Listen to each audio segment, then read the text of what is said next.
Yes, आज हमारा second topic है आई स्पेसिफिक हीट।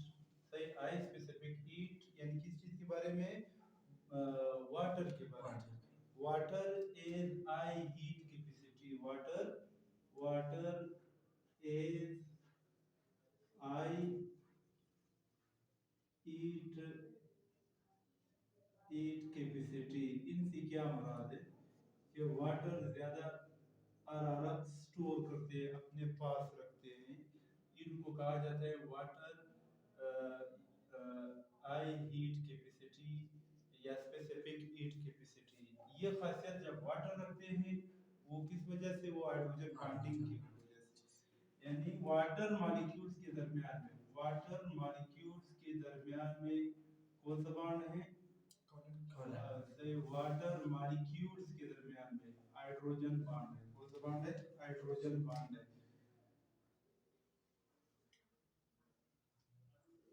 ये जो हाइड्रोजन बॉन्ड है, जब आप उनको हीट देते हैं, वही हीट जाकर कंज्यूम हो जाते हैं किस चीज में? हाइड्रोजन बॉन्ड ब्रेकडाउन में। किस चीज में? हाइड्रोजन बॉन्ड ब्रेकडाउन में। ये partial positive, partial positive, partial negative.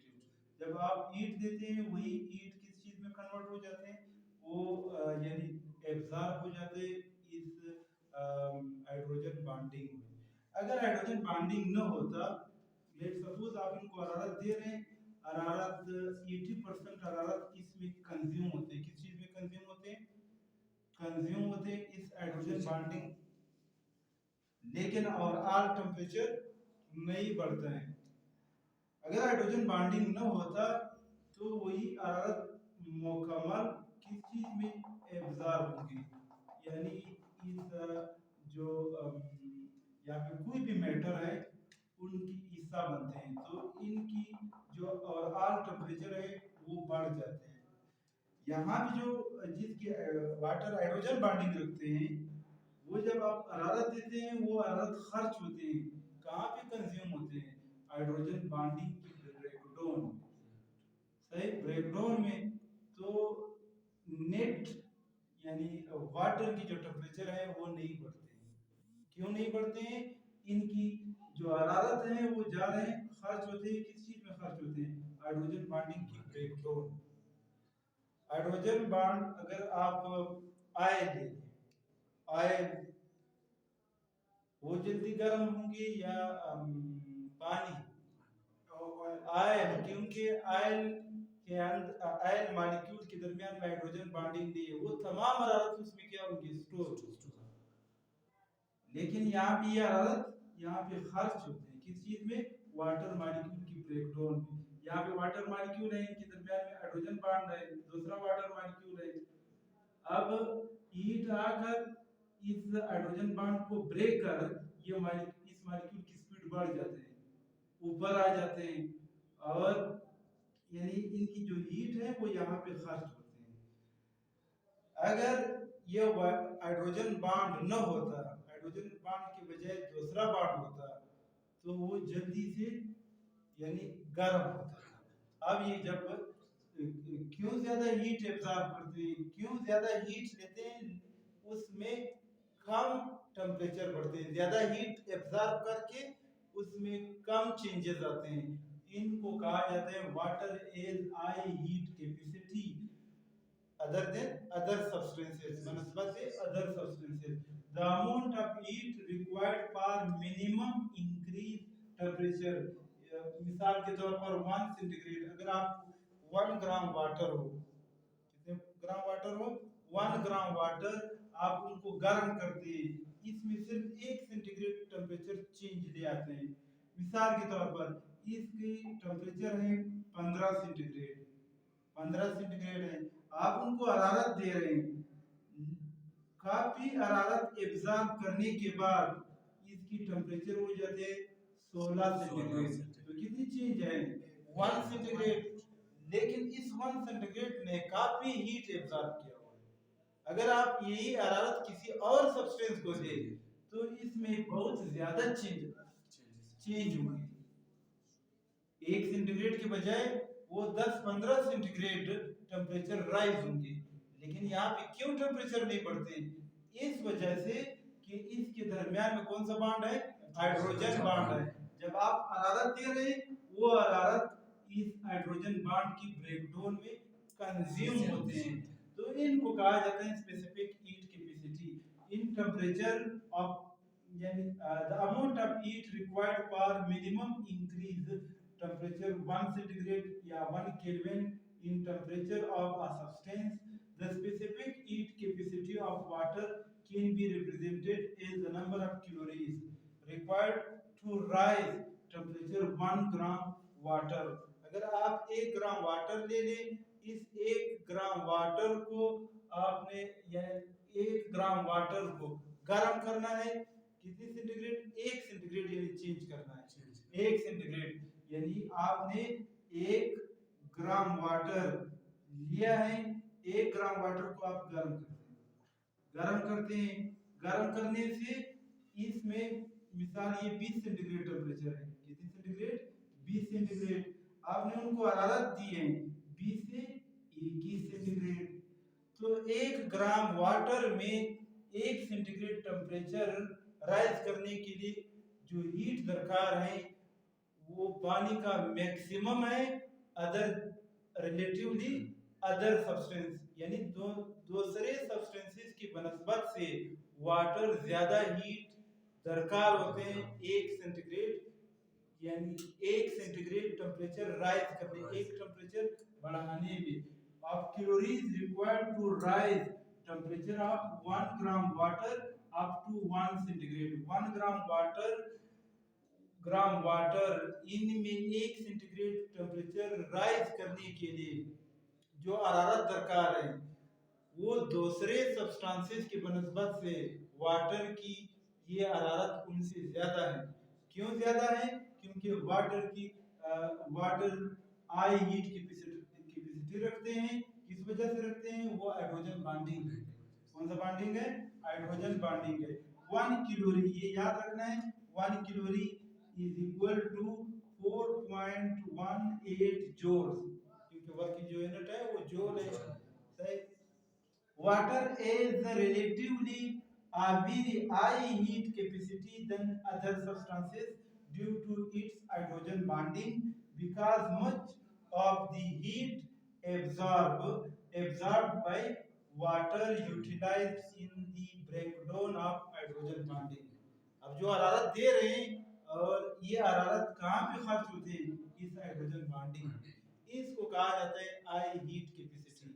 अगर आप यानी पानी रखें और ऑयल रखें, दोनों को बराबर हीट दें, ऑयल में यानी टेम्परेचर ज्यादा राइज होगा, यानी 10 सेंटीग्रेड की बजाय वो 20 होंगे, और पानी सिर्फ 1 सेंटीग्रेड टेम्परेचर चेंज होगी। और ये हरारत कहाँ पे खर्च होते हैं? वो हरारत खर्च होंगी इसकी हाइड्रोजन बॉन्डिंग की ब्रेकडाउन में। इसको कहा जाता है हाई हीट कैपेसिटी। क्योंकि हम प्रॉपर्टीज ऑफ वाटर पढ़ते हैं, सही, इनमें एक प्रॉपर्टी ये है कि water is high heat capacity. वो दूसरे ऑर्गेनिक हो या इनऑर्गेनिक सब्सटेंसेस की बनस्बत से वो ज्यादा हीट कैपेसिटी रखते हैं ड्यू टू हाइड्रोजन बॉन्डिंग। दूसरा पॉइंट है high heat of vaporisation. Vaporisation means vapours में चेंज करना। किस चीज में चेंज करना? वेपर्स में, बुखारात में।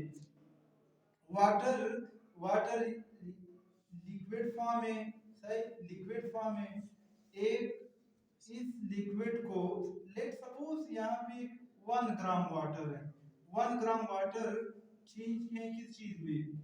वेपर्स में। तो यहाँ पे भी 1 ग्राम होंगे, वेपर होंगे। इन 1 ग्राम लिक्विड को चेंज करना है वेपर में, तो इनके लिए बहुत ज्यादा हीट की जरूरत होगी। अगर आप पेट्रोल ले लें, पेट्रोल 1 ग्राम पेट्रोल जब आप चेंज करते हैं वेपर्स में, तो इनके लिए बहुत कम हरारत दरकार है, क्योंकि वो आसानी से वेपराइज होंगे। वाटर के लिए क्यों इतनी ज्यादा हीट दरकार है? क्योंकि वाटर मॉलिक्यूल के दरमियान में कौन सा बॉन्ड है? हाइड्रोजन बॉन्ड है। और वो हरारत कहाँ पे खर्च होते हैं? वो हरारत खर्च होते हैं यहाँ पे जो हाइड्रोजन बॉन्ड है इनकी ब्रेकडाउन जून में, और ये वाटर मॉलिक्यूल जब ऊपर जा रहे हैं तो अपने साथ हरारत ले जा रहे हैं। इनका फायदा क्या है? इनका फायदा ये है कि जमीन की जो टेम्परेचर यानी जो स्टेबल है वो पानी की वजह से दिन के वक्त पे इस पे हरारत पड़ती है, वही हरारत ज्यादा ह्यूज अमाउंट में हरारत एब्जॉर्ब कर कम वाटर बुखारात में चेंज, किस चीज में चेंज हो जाते हैं? बुखारात में। और हमारे बॉडी में जो पसीना बनते हैं स्वीट, वो कम वाटर इवापोरेट होकर हमारे बॉडी से काफी हरारत बाहर ले जाते हैं, यानी काफी हरारत ले जाते हैं। तो इसी वजह से हमारे बॉडी को कूलिंग होती है। कूलिंग किस वजह से होते हैं? कि हमारे बॉडी की सरफेस पे जो पानी मौजूद है, पसीना मौजूद है, वो इवापोरेट होते हैं। इवापोरेट होने से यानी कम पानी वाटर मॉलिक्यूल इवापोरेट होकर हमारे बॉडी से ज्यादा हीट ले जाते हैं, सही कैरी करते हैं। इसको कहा जाता है आई heat of vaporisation. The amount of heat required, जरूरत है a unit mass of liquid into gaseous form, कम से कम हरारत, द अमाउंट ऑफ हीट वो हरारत जो दरकार है एक यूनिट मास को चेंज करने की चीज में, वेपर्स में। वाटर इज आई, सही, water is high heat of, high heat of vaporisation. Water की ज्यादा हीट ऑफ वेपराइजेशन, जिससे स्पेसिफिक हीट कैपेसिटी ज्यादा है, इसी तरह जो वेपर्स के लिए ज्यादा हरारत दरकार होते हैं।